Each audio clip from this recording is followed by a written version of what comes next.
Guys, well, I think it's about time for an update video on this little guy. It's all the parts I'm trying to adjust the steering. I need a bigger wrench. But you see, I got the blade put on it, and this thing starts and runs now. I did use it to test this out before I made this video yesterday, so I just couldn't wait. But, as I said before, I never made a video. I do have the footage on, but I'm debating uploading it. This thing wouldn't lift, because the bracket wasn't proper. This thing is hard to move. You adjust the helper spring on this thing, but this thing does. I think it's awfully heavy too, just for a manual lift. It does go up and down. The reason how I did this is I had a bracket off another tractor. So I had two brackets with the 112 for a front mount implement. Where did I put it? I'm trying to do somewhere. I'm not sure it's in the back of the Trailblazer. But what I did is me and my dad were thinking one night, and it's like, well, we're going to need to make something for this. And I had this other bracket that came with the 110. It had a secondary bracket that was basically junk. So we cut this end off of it. Just the end. Cutting disc, and, well, this did work, but you only got this thing to lift about halfway. And this thing still doesn't lift all the way up, but that's fine because to put the safety pin, the safety pin to hold this thing all the way up, it's not that far off. So this, I use as a copycat for one I made in here. First time making any sort of bracket for this tractor or anything in general. And I'll grab the piece I cut apart.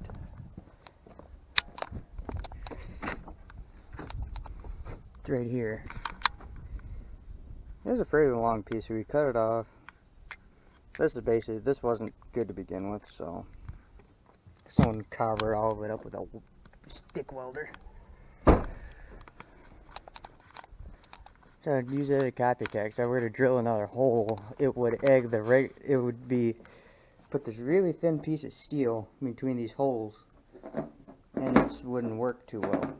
Now, if someone would say, why I didn't just put it in the front? Well, because this is a 1972 tractor. This is a 60s blade. So, make our own, well, this is basically what it is, just a spacer. Long enough. Same length, but this one has different holes drilled into it.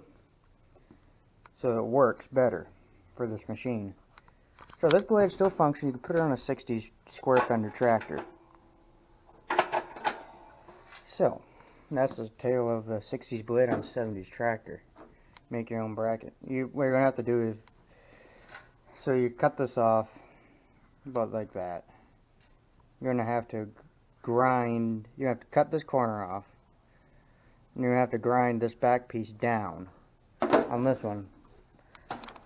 Get it fit in this one. Cut it out exactly, did a little bit of grinding on it, same grinding, cut the corners. Cut the corner off, because I didn't follow it exactly because it would be hard to cut it out. I'll grab the tape measure, see how long this thing is. Alright, so you guys got the, but now that steel I used to make it is not as thick. About 2.5 inches.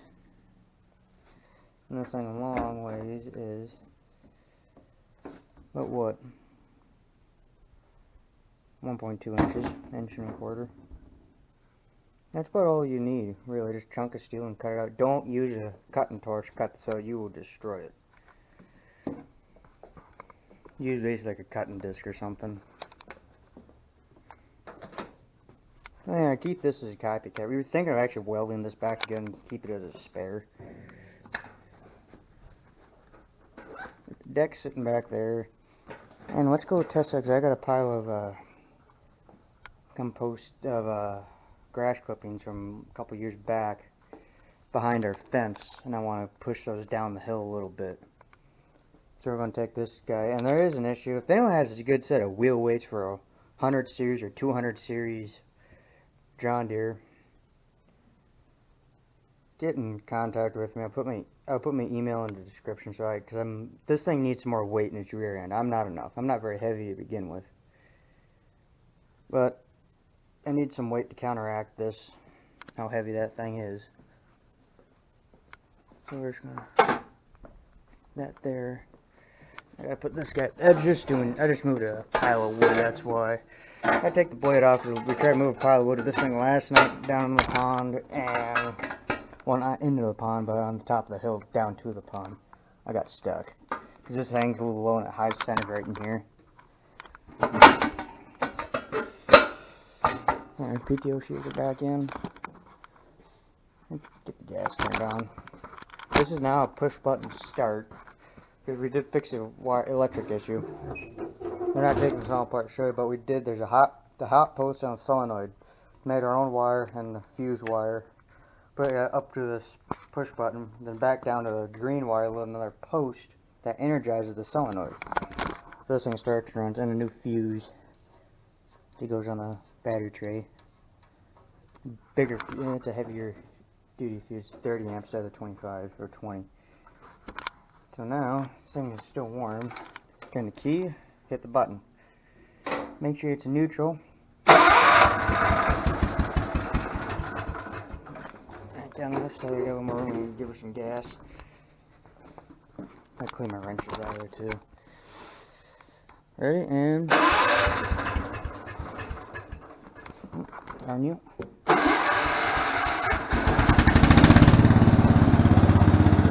And new spark plug in, and this thing starts up and runs. Got the trailer inside for once. I'll be going back to it as soon as you get the other two tractors home, but I'm going to meet you guys in the pond or behind the fence, and we are going to go push a little bit of dirt with it.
little bit better. Finally, this stuff's hard. You got this stuff around it, push back, all this loose crap. See, this thing lacks a little bit of traction at the rear end of it. Oh, look, it looks good.